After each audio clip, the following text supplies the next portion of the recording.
Reflexiones para un editor, de Juan Carlos Onetti. El tema de este artículo me lo regaló un amigo que me dijo haber leído la historia en un ejemplar de una revista norteamericana.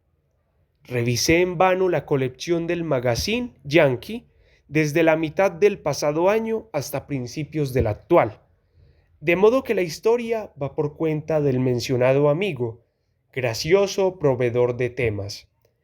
Conviene dejar claro desde el principio que nunca he leído una obra de Jerzy Kosinski, a pesar de que cierta vez su nombre apareció, creo recordar, en sitio humilde en la lista de bestsellers del suplemento literario del New York Times, Lectores Más Felices y la última edición norteamericana del What me ayudan a citar algunas obras. The Painted Bride, Stands in the Garden y Cockpit. Me dicen que su último libro fue duramente criticado. Kosinski no pudo soportar calmoso el fracaso y dedicó muchos días al silencio y a meditar venganzas. Ignoro cuántas imaginó.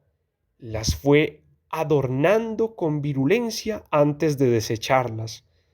Ya estaba casi olvidado en el mundo literario cuando logró planear un desquite. Le dio vueltas y vueltas, lo examinó desde repetidos ángulos y por fin lo juzgó bueno. También él se tomó su tiempo, elemento decisivo para vencer a sus críticos con refinamiento y en forma decisiva. Comenzó a enviar con seudónimos cuentos que años o meses atrás habían sido publicados y recibidos con elogios. En realidad, bombardeó las revistas con copias de sus viejas historias. No puedo adivinar si fue su ángel privado o el mismo diablo quien intervino para ayudarlo.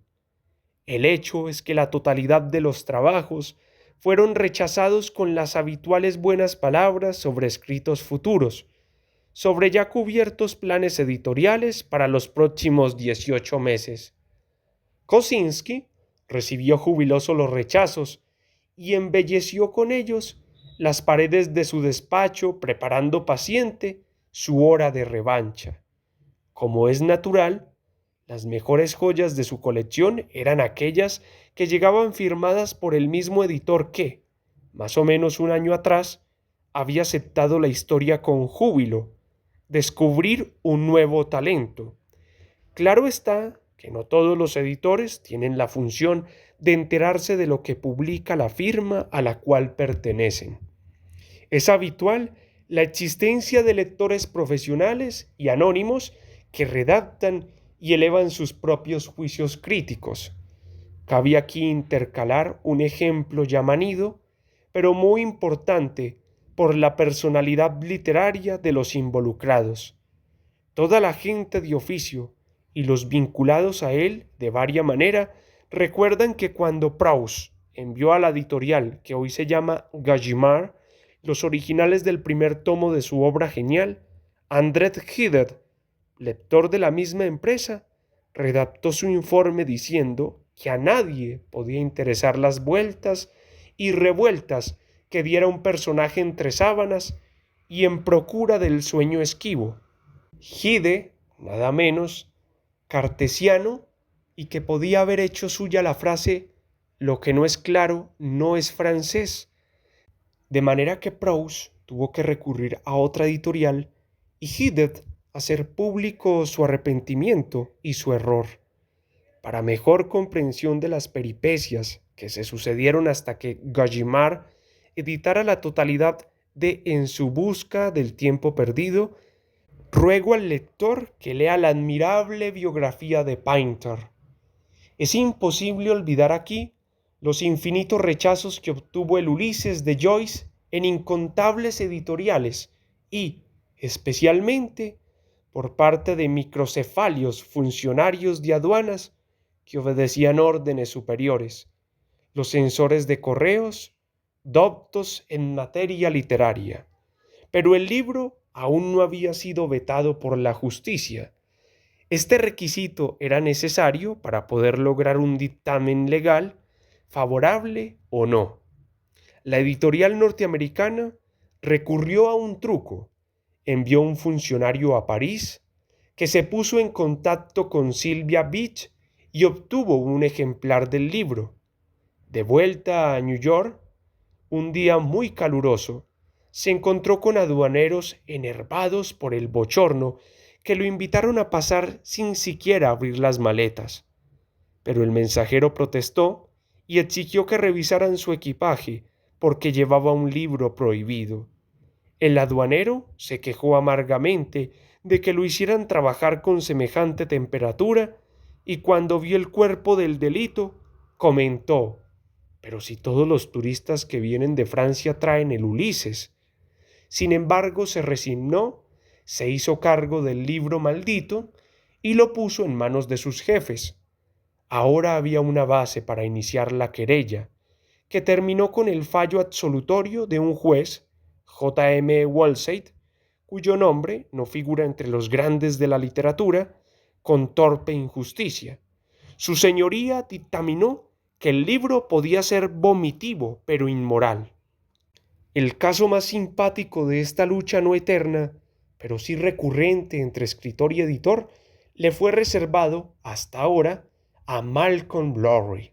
Se trataba, según Mentas, de Al pie del volcán, y el editor sugirió o impulsó cortes abundantes que consideraba imprescindibles para publicar la obra. Lowry se vio obligado a darle una pausa a la tequila y enviar una carta, admirable de inteligencia y lucidez, en la que explicaba y convencía que en su libro no sobraba ningún capítulo, fragmento, párrafo o palabra. Todo estaba allí porque debía estar. Y, extraña cosa, convenció a la empresa editorial y el libro fue publicado tal como había sido escrito. La carta, luego publicada, es un ejemplo de sabiduría novelística. Pude echarle una mirada en México y me fue imposible reencontrarla después. Pero la fuerza de estos tiempos de colosal juicio equivocado me arrastraron fuera del tema. Sigo con Kosinski.